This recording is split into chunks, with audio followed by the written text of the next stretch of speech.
front of him, he's going to try to pounce on it.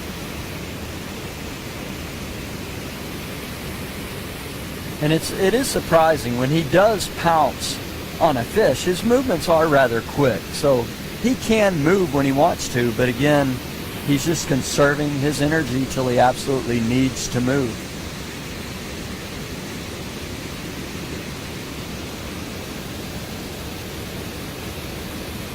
And that could be reflective of his age. Sometimes I think it's also a reflective of just how full they are in a relative sense. Mm-hmm. You know, if they had a lot of salmon, they're not going to work nearly as hard to try to catch more. And salmon will only become more abundant as the summer progresses. These salmon, as they begin to spawn and die, will provide, you know, there will be many carcasses downstream of Brooks Falls, especially in September. In August, not so much. The salmon sort of delay their spawning just a little bit. Right. But they'll come back into the river in September, or excuse me, in late August, begin to spawn, and then the peak of the spawning activity here in Brooks River really is in September. Yeah, and we'll see. It's really hard. These bears we're going to recognize in July, and we're going to be able to tell you, you'll be able to see this is 480, this is 409, this 128. When they come back after a gap in August, because they're often gone to other rivers in August, when they come back in September, it can take a while to recognize a bear again. And again, 503, it took a while to even believe 503 was the same bear. It was so much bigger. They gain so much weight. They gain a new fur coat. Several hundred pounds, in fact. Like this big adult male here, average adult male size in Katmai at this time of the year, between 700 and 900 pounds. So he easily get up to 1,200. Yeah, so he could plus. He could put on another few hundred pounds easily, depending on how much he eats, how good the salmon run is. These bears really do rival the Kodiak bears in size. So Kodiak bears are a bit more famous for how big they get, but the bears of the Alaska Peninsula are very closely related to the Kodiak bears, and get in many cases just as big as those animals. That's right, and we have a couple more coming back maybe on the other side.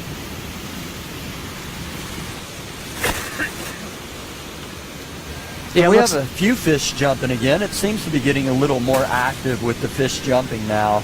It was really quiet earlier this evening. And that's not uncommon. The salmon tend to move in waves. It depends on the escapement during the prior few days at the mouth of the Naknek River, where these salmon have to come from. And to get here, they have to swim about 60 miles. When they re-enter fresh water, they're not eating at all, so they're subsisting solely on the stored energy within their bodies. This bear is doing so well at just his presence is so strong right now that these subadults get nervous when he just begins to move. And if you're a younger bear, you really do have to pay attention to what the bigger bears are doing, because they are significant physical threats. And occasionally younger bears are killed and eaten by older bears. So if you are vulnerable and show vulnerability, then it could be a very dangerous situation for you. So those younger bears are always paying attention to what the older, larger bears are doing. It also seems sometimes when they're standing back here watching them, I wonder, I don't know this scientifically, but I just wonder how much they're also just observing different techniques and learning still. You know, they learned from their mama's cubs, mimicked her every move, and it appears sometimes that they may still be watching and still learning some of the techniques through observation. I definitely think that's the case, because very few bears take their cubs to the lip of the waterfall, and we see bears figure it out. They go to the lip and they figure out how to fish there. It seems like a lot of bears will recognize, hey, this is a spot where it's a good catch by 409. Yeah, a lot of skill there. Again, I've said this a bunch of times, but the analogy that I like to use to try to get people to imagine what that is like and how hard that might be to catch a fish leaping towards your face is, if somebody were to take a 5-pound sack of flour and throw it at your face and tell you to catch it in your teeth, I mean, that's kind of what it's like. We don't have the canines, of course, that brown bears do, but that's a sizable fish flying towards your face, and it's not very easy. And 409 is a very skilled bear and able to do that quite easily. Yeah, she's one of the best up there, without a question. I don't know if this other female, I don't believe she's caught anything yet.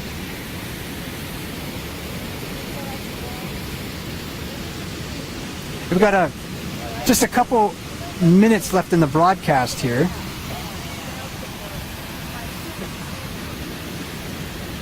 But Russ, I wanted to ask you, was there anything in particular that we saw this evening that was interesting or stood out?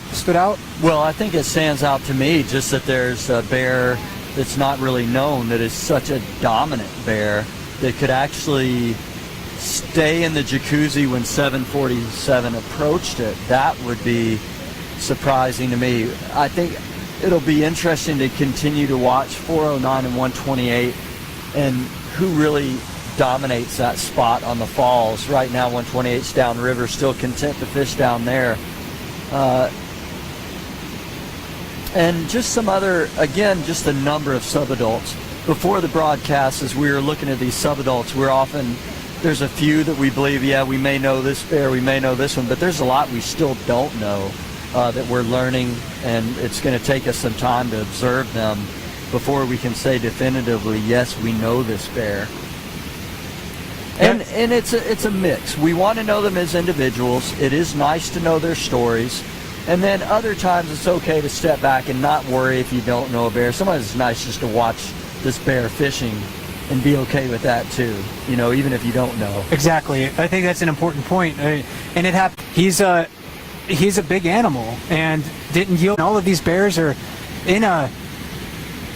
in competition with one another for the best food resources. They have a very hard life, short mating season, and when you're trying to eat a year's worth of food in 6 months or less, you got to know what you're doing, and you may be willing to take risks from time to time, challenge other bears. So those stories are very interesting to me to follow from day to day, year to year, especially. And Brooks Falls is really never the same place. It's certainly a place of change. And even though 503 wasn't really successful getting up there amongst the big boys, so to speak, his assertiveness is noticeable every time I see that bear. And it's about the top of the hour. So tomorrow night, same bear time, same bear channel. That's right. We'll be doing another live play-by-play, and then tomorrow morning at 10 o'clock Alaska time, That's right. 11 o'clock Pacific time, or if I do the math right, 3 o'clock Eastern time. Yeah. Russ and I will be on camera to talk about bear fishing styles and also to answer your questions. So thanks for joining us this evening. My name is Mike Fitz, and I am a fellow with